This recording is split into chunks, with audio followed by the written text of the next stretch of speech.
В городе, в городской инфекционной больнице умирают больные от сибирской язвы.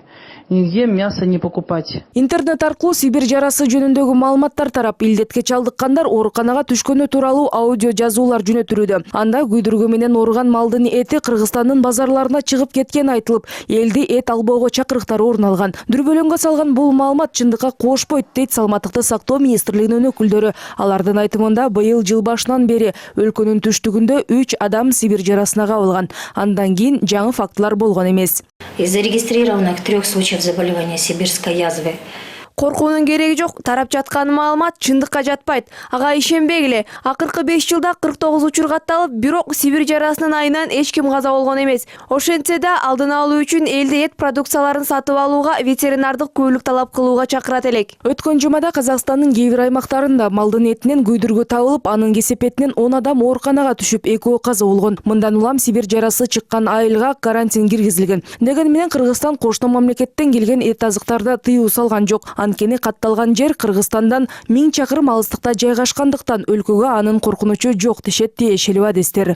Сибир жарасы бул тез тарап кете турган бир вирустук же болбосо транс чек аралык мүнөздөгү оору эмес, бул таралбайт. Бул ошол жердеги малдын союлган этине гана байланыштуу, продукциясына байланыштуу.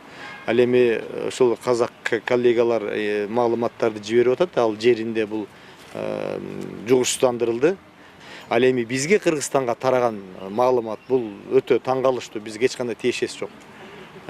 Ошондой болсо да биз азыр чек ара постторунда күчөтүлгөн режимди киргиздик.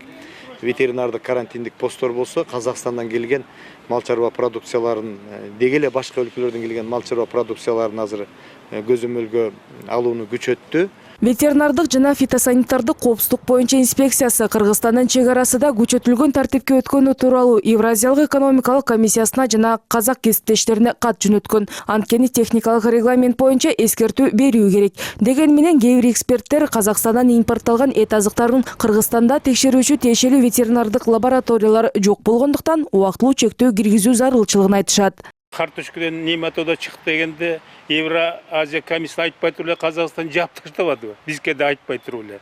Ал эми жана Сибир жарасы, ал нематода караганда абдан коркунучтуу да.